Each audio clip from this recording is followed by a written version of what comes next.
Hello, everyone, and welcome back to Smart English Talk, the place where learning English feels easy, friendly, and fun. I'm Emma. And I'm James. Hello, Emma, and hello to all our amazing listeners joining us today. It's wonderful to be back. It really is. James, how are you doing today? I'm doing great. I had a big cup of tea, I took a deep breath, and now I'm ready for a great conversation. What about you, Emma? I'm feeling really happy today because our topic is very powerful and also very close to my heart. Oh, wow. That makes me curious. What is today's topic? Topic intro, mindset. Today, we are talking about something that can change your English, your confidence, and even your life. We're talking about your mindset. Mindset. That word sounds big. What does it really mean? Your mindset is simply the way you think about things, your beliefs, your ideas, your feelings about learning. Ah, okay. So if I think English is too hard, that's a mindset. Exactly. And if someone thinks, I can learn English step by step, that's also a mindset. Interesting. So mindset is like a lens or glasses, the way I see things. Yes. And today we are going to talk about two types of mindset, the stuck mindset and the growing mindset. But before we jump into the heavy stuff, Yes, our little request. everyone listening, if you enjoy our podcast, please take 1 second and hit the like button. And if you're new here, welcome to Smart English Talk. Please subscribe and share this episode with a friend who is learning English. Sharing helps our small podcast grow. And it means the world to us. All right, James, let's begin. What is the stuck mindset? Stuck means can't move? Yes. When your thinking is stuck, you feel like you're not improving. You think things like, I'm bad at English. I will never speak fluently. Grammar is impossible for me. Oh yes, I think many people feel this. I have felt this too. Me too. The stuck mindset makes you want to quit. It's a heavy feeling, like carrying a big stone on your chest. Exactly. But there is another mindset. Ah, yes. The good one, right? Yes, the growing mindset. Imagine a plant. When you water it, it grows a little every day. Slow, but steady. That's right. And the growing mindset says, this is new, but I can learn. I'm improving little by little. I'm not perfect, but I'm growing. I like that. I am bad at English feels like a dead end, but I am learning English feels like hope. Exactly. One closes the door, the other opens it. Okay, Emma, earlier you said something about a magic word. Yes, the most powerful small word in English, yet. Yet, like not now, but maybe in the future? Perfect. Yet adds hope.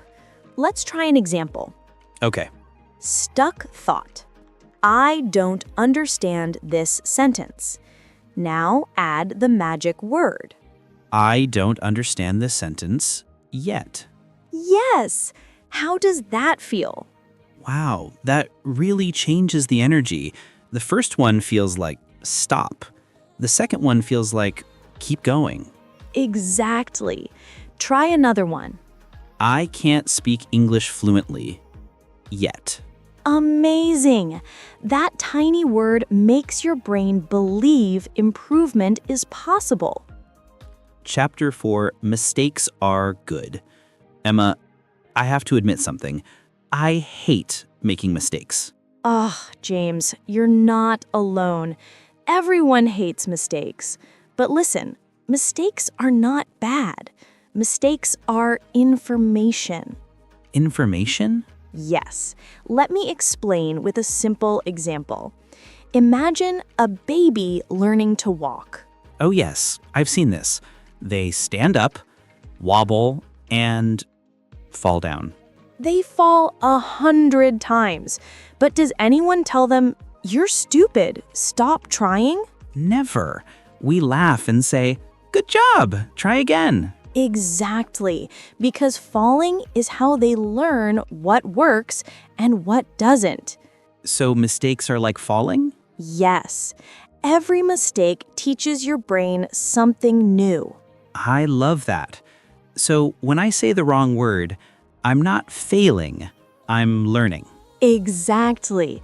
Mistakes mean you're trying, and trying means you are growing. Chapter 5, Don't Look at the Mountain. Okay, Emma, but sometimes English feels like a huge mountain. Yes, and when you look at the top of a mountain, you feel small, tired, scared. Yes, I think this will take forever. So here's my advice. Don't look at the top. Look at your feet. My feet? Yes, focus on the next small step. Not 5 hours of studying, not learning all grammar, just one small thing today. Like what? Learn 2 new words. Watch 1 English video. Read 1 page. Write 1 small comment.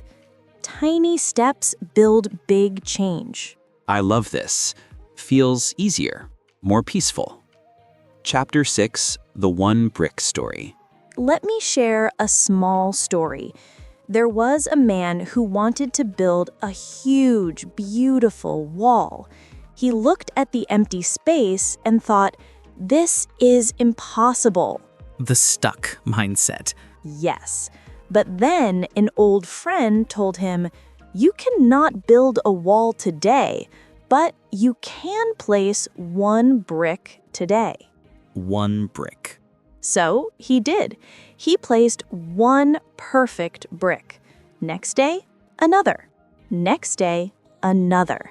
And after many days, he had his wall. Wow.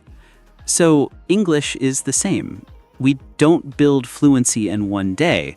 We just place 1 brick every day. Yes, and 1 brick is enough because small steps done every day become big success. Conclusion and summary. This was such a beautiful lesson. Let's summarize our big ideas.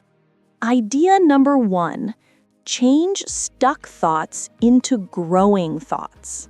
Idea number 2, use the magic word yet. Idea number 3, mistakes are not the enemy. They are your teachers. And idea number 4, don't try to build the whole wall. Just place 1 brick today. Call to action. Thank you everyone for joining us. We hope this episode inspires you to think differently about your English journey. If you enjoyed this conversation, please subscribe to Smart English Talk, give this video a like, and share it with a friend who is learning English. And we have a question for you. Yes, tell us in the comments. Emma and James together, What is your 1 brick for today? We can't wait to read your answers. Thank you all. See you in the next episode. Goodbye, everyone.